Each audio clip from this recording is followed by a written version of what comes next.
Assalamualaikum warahmatullahi wabarakatuh.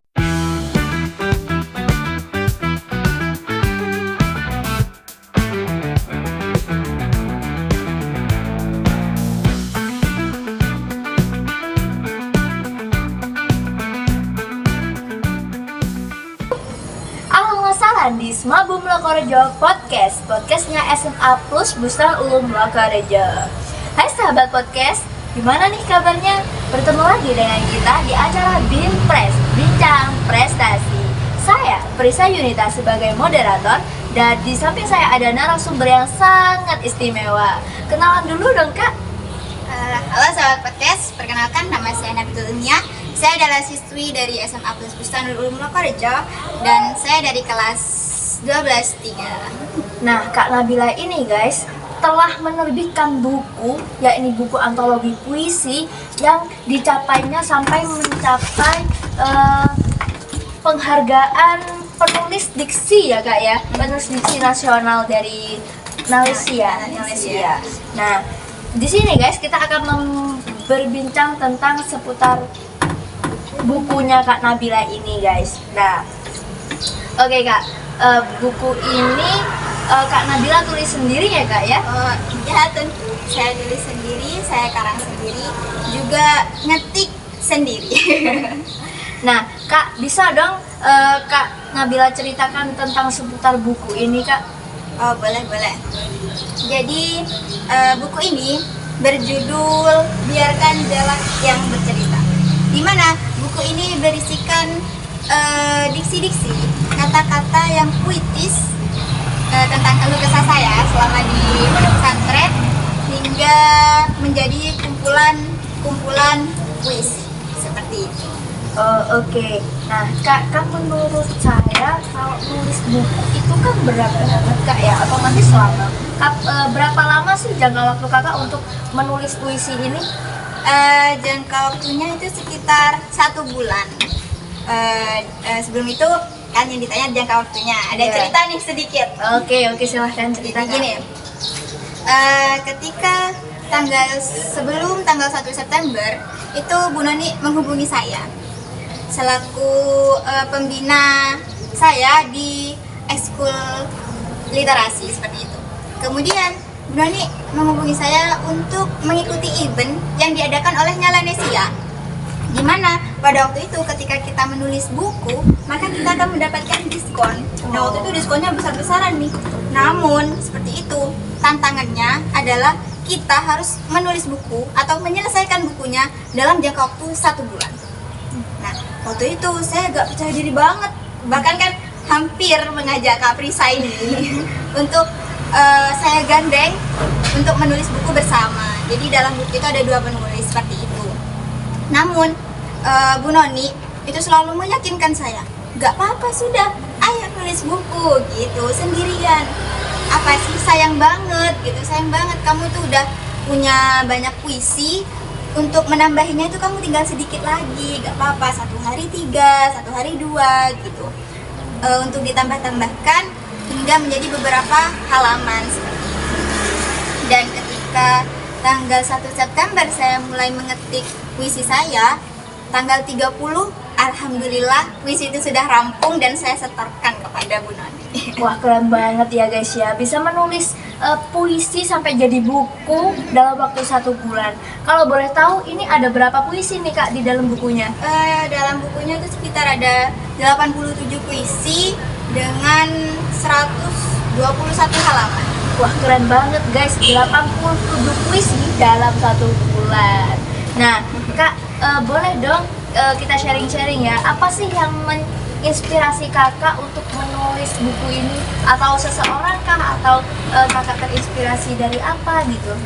Gini ya, awalnya kan memang saya hobi dalam menulis, entah itu menulis cerpen, puisi, esai, atau lain-lainnya sebagainya seperti itu. Kemudian ketika saya sendiri itu adalah orang yang tidak bercerita atau berkeluh kesah kepada orang lain. Nah, karena menurut saya ketika kita bercerita kepada orang lain, justru kita akan menambah nestapa yang berkelanjutan seperti itu. Jadi, karena tidak ada tempat lain untuk berkeluh kesah, maka saya tuaikan semuanya dalam sebuah puisi atau dalam sebuah cerpen, dan ya seperti curhatan-curhatan gitu. Apa sih namanya? Diary. Ya, seperti itu. Kemudian ya dari judulnya saja adalah biarkan jarak yang bercerita. Saya itu bisa dibilang anak rantauan. Saya anak rantauan karena rumah saya di Probolinggo dan saya ke Jember untuk sekolah, untuk mencari ilmu di sini.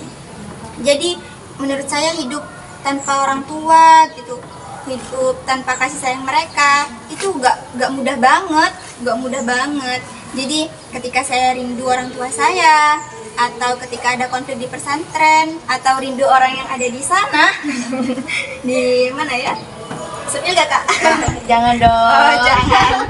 Ya rindu yang orang yang ada di sana, saya selalu menuaikan semuanya dalam tulisan-tulisan saya. Itu mungkin yang menjadi inspirasi saya, dan saya ingin sebenarnya menulis bukan menjadi cita-cita saya, bukan menjadi mimpi saya. Nggak tahu tiba-tiba dapat ilham dari mana, nulis aja gitu. Tapi setelah dipikir-pikir lagi, oh iya ya, bakatnya saya ada di menulis, jadi untuk apa gitu, masa saya mau mengesampingkan? Ya sudah, lanjutkan saja gitu. Kalau udah punya bakat, teruskan gitu. Gini nih kak, pasti setiap buku kan pasti ada pesannya nih kak ya. Kalau di buku Kak Nabila ini pesannya gimana? Pesannya lebih ke, ini kan buku untuk remaja ya, untuk remaja-remaja ya seumuran kita, 16 tahun, 17 dan 18 tahun seperti itu. Saya lebih ke motivasi untuk teman-teman yang membacanya, seperti itu. Karena ketika saya sudah rampung menulis puisi, maka di bawahnya akan saya tambahkan quotes. Seperti itu. Ketika ada di dalam buku ini, yakni ketika saya sedang merindukan Umi saya, merindukan Umi, itu saya tuliskan dengan sangat, kata-katanya diksinya sangat puitis sekali, dan di bawahnya saya tambahkan quotes bahwasanya ibu memang tidak bisa dilupakan, apalagi hadiah yang beliau berikan, seperti itu. Jadi ketika para remaja-remaja seperti kita tidak bisa mengerti puisi saya, setidaknya dalam quotes itu mereka bisa mengerti apa yang saya maksud. Oh, oke. Nah, Kak, selama kakak menulis buku ini, apa aja sih kendala yang kakak alami selama menulisnya? Kendala mungkin kendalanya itu karena saya berada di lingkup pesantren. Ketika kita berada di lingkup pesantren, tentunya kita kan berkegiatan itu full day kak ya, full day terus menerus. Jadi ada saatnya beberapa hari saya itu tidak menulis. Biasanya saya itu punya target, niat sudah dari hati ya, satu hari harus 3 puisi gitu, harus 3 puisi atau 5 puisi. Tapi karena ada kendala, kegiatan-kegiatan yang benar-benar tidak bisa saya tinggalkan, akhirnya saya beberapa hari itu benar-benar tidak menulis, dan di lain waktu saya harus mengejar target itu. Ya kan di tengah kegiatan pesantren yang jadwalnya padat, tapi Kak Nabila nih keren banget guys, bisa menulis buku sambil di sela saya Kak ya, di sela waktu luangnya. Nah ini Kak, pesan untuk pembaca gimana nih Kak, yang kakak sampaikan untuk pesan pembaca yang membaca buku Kak Nabila ini? Mungkin kata saya, semua orang itu punya potensi. Semua orang punya potensi, semua orang punya bakat. Jadi ketika kalian membaca puisi saya, jangan hanya diserap secara umum, secara global saja, tapi benar-benar diserap secara perasaan. Kalau Kak Prisa sudah pernah baca buku saya nih ya, mungkin ada beberapa puisi yang ketika benar-benar diserap oleh perasaan kita, hati kita, maka mungkin kita ikut terenyuh. Jadi, dan ada juga salah satu quotes di dalam buku saya, jangan mudah menyerah karena takdir Tuhan itu memang diciptakan, tapi kita masih punya rencana. Jadi untuk sahabat-sahabat podcast, jangan lupa untuk terus berkarya ya. Nah, Kak, ini saya kepo nih, satu lagi kepo. Siapa sih di balik sosok Kak Nabila ini yang mendukung dengan penuh karya-karya Kak Nabila ini? Yang mendukung penuh tentunya kedua orang tua saya, kemudian guru-guru saya di SMA Bustanul Ulum yang selalu memberikan saya, ayo Nabila, ayo bisa, kamu bisa, selalu gitu. Karena saya tadi orangnya nggak percaya diri ya, minder banget, nggak bisa banget gitu. Akhirnya karena selalu dipaksa untuk bisa, akhirnya saya bisa. Kemudian setelah orang tua, guru, kemudian teman-teman tentunya, dan sosok yang benar-benar saya cantumkan dalam buku saya, yakni bisa disebut siapa ya namanya, Jilan. Ini kayaknya nama samaran. Saya curiga ini nama samaran. Oke gitu.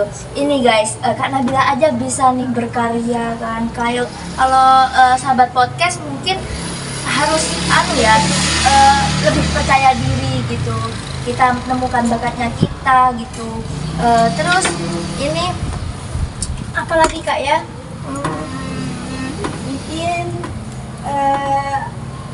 Mungkin dari covernya kok bagus Kak ya. Ini covernya kok antariksa bagus sekali. Gini itu ceritanya, kata si pendukung saya itu, si Jilan itu katanya covernya itu beri apa sih yang ada ornamen-ornamen bintang sama bulannya gitu. Nah, saya akhirnya request kepada Bu Guru, Bu Noni itu, kemudian Bu Noni memberikan requestan saya kepada tim Nyalanesia gitu. Karena kan covernya disusun oleh mereka, tidak buat sendiri. Iya. Nah, kemudian awalnya cover yang datang bagus, warna ungu dan ada bintangnya, kemudian ada bulatnya, tapi tidak terlalu ramai seperti itu. Akhirnya saya bilang kurang ramai Bu Guru gitu. Akhirnya diajukan ulang, kurang ramai. Lah, jadinya seperti ini. Ramai banget. Ramai banget. Jadinya ramai banget. Tapi keren sih Kak, keren banget nih. Nah, itu guys, seputar cerita dari dibalik buku yang diterbitkan oleh Kak Nabila. Nah, mungkin sahabat podcast yang mau menerbitkan buku juga bisa join nih, bisa tutor ke Kak Nabila. Kemudian untuk sahabat podcast, seperti yang saya tadi katakan, jangan lupa untuk selalu berkarya. Dan apakah harus selalu percaya diri ya? Harus percaya diri. Percaya diri, jangan kayak saya yang selalu minderan seperti itu. Udah Kayaknya udah siang soalnya. Nah, baik, mungkin itu aja yang cerita yang kita dapatkan dari Kak Nabila dan si bukunya. Mungkin Kak Nabila bisa menginspirasi sahabat podcast untuk terus berkarya dan berliterasi. Kak, sebentar, jargonnya dulu Kak. Gimana jargonnya Kak? Jargonnya Pimpin dong Kak. Gini jargonnya. Semabu cerdas, semabu berkualitas. Oh, sama anunya Kak, sama gerakan tangannya. Oke, Gimana? ulang. Oke, 1, 2, 3. Semabu cerdas, semabu berkualitas, semabu di hati, salam literasi. Akhirnya, wassalamualaikum warahmatullahi wabarakatuh. See you.